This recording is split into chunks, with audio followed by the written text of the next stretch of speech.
ఇప్పుడు మీరు ప్రతిపక్ష హోదా అడుగుతున్నారు, అసలు టెక్నికాలిటీస్ అనేది సాధ్యం అని చెప్తున్నారు. మరోవైపు హౌస్లో పవన్ కళ్యాణ్ ఉన్నారు, చంద్రబాబు ఉన్నారు. పవన్ కళ్యాణ్ కూడా దీని గురించి స్పందించలేదు. ఎలా చూస్తారు? ఎవరు పవన్ కళ్యాణ్? ఎక్కడున్నాడు పవన్ కళ్యాణ్? అసలు మీకు కనబడుతున్నాడు పవన్ కళ్యాణ్? ఎన్నికలకు ముందు నేను చూశాను,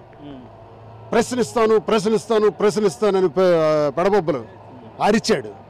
wear is Pawan Kalyan? Where are you sleeping now mister Pawan Kalyan? ఎందుకు రావు? ఎందుకు ప్రశ్నించవు? నీకు విషయం తెలుసా, ప్రతిపక్షంలో ప్రతి ఓడు ప్రశ్నిస్తాడు, అధికార పక్షంలో వస్తే నోరుకి స్టిక్కర్ పడిపోద్ది. ఎందుకో తెలుసా? భయం, బెండు తెగిపోద్ది. అధికార పక్షమైనా ప్రతిపక్షమైనా ఓలానే ఉండాలి. మా అప్పుడు అలాగే ఉన్నాం, ఇప్పుడు ఇలాగే ఉన్నాం, మాట్లాడుతున్నాం.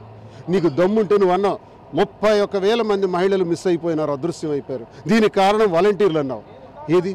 ఒక్క వాలంటీర్ వల్ల వీళ్ళు మిస్ అయినారని ఒక్క వాలంటీర్ని చూపించవయ్యా? లేదు, 31,000 మంది అదృశ్యమయ్యారు, కేంద్ర నిఘా బృందాలు చెప్పాయన్నావు కదా. ఎంతమంది మహిళల్ని వెనక్కి తెచ్చావయ్యా మిస్టర్ డిప్యూటీ సీఎం? ఏం చేస్తున్నావు? ఏం పీకుతున్నావు అని అడుగుతున్నాను. ఎందుకు తీసుకురావని అడుగుతున్నాను. పైగా నువ్వే కదా సూపర్ సిక్స్ అని చదివావు. సూపర్ 6లో 19 సంవత్సరాల నుంచి 59 సంవత్సరాల వరకు చంద్రబాబు నాయుడు గారు ఇస్తామన్నారు 1,500 రూపాయలు. ఇచ్చారా? ప్రశ్నించవా? మరి నిరుద్యోగులు 20 లక్షల మందికి కూడా 3,000 రూపాయలు ఇస్తామని నువ్వు ప్రకటించావు. ప్రశ్నించవా? మరి అమ్మఒడి స్థానంలో తల్లికి వందనం ఇస్తాం, స్కూల్కి వెళ్ళే ప్రతి బిడ్డకి ఇస్తాం అన్నావు. ప్రశ్నించవా? మర్చిపోయావా? మరి రైతులకు రైతు భరోసా స్థానంలో 15,000 రూపాయలు ఇస్తామన్నావు. ప్రశ్నించవా?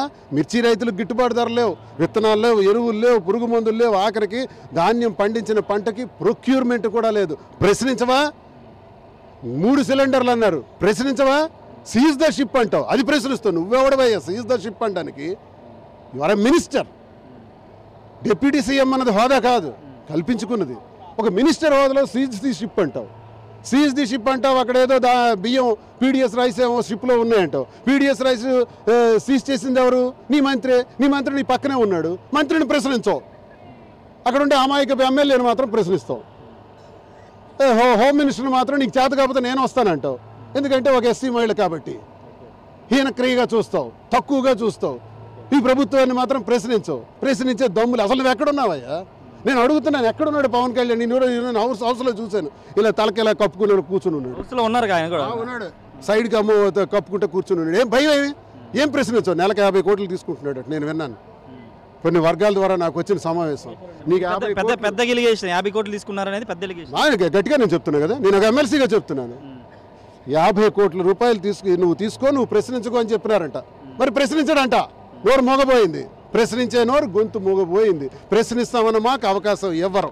40% షేర్తో ఈరోజు మేము ఉంటే 40% ఓట్ షేర్తో హౌస్లోకి వచ్చి మాట్లాడతాను బాబు, ప్రతిపక్ష హోదా ఇవ్వండి అంటే, ప్రతిపక్ష హోదా అలంకరణ కాదు, సపరేట్ చైర్ కాదు. ప్రతిపక్ష హోదా వల్ల ఒక 20 నిమిషాలు 30 నిమిషాలు ప్రశ్నించే అవకాశం వస్తుంది. ఆ 20-30 నిమిషాలు నేను ప్రజల గురించి మాట్లాడతాను. నేను ఆ రోజు నవరత్నాలు అమలు చేశాను, మీరు సూపర్ 6 అని అధికారంలోకి వచ్చారు, ప్రజలకు మోసం చేశారు, 9 నెలలు కావస్తుంది, ఇంతవరకు మీరు అన్యాయం చేశారని గవర్నర్ గారిని సాక్షాత్ ఈరోజు అడిగాం. అది ఇవ్వరు. ప్రశ్నించే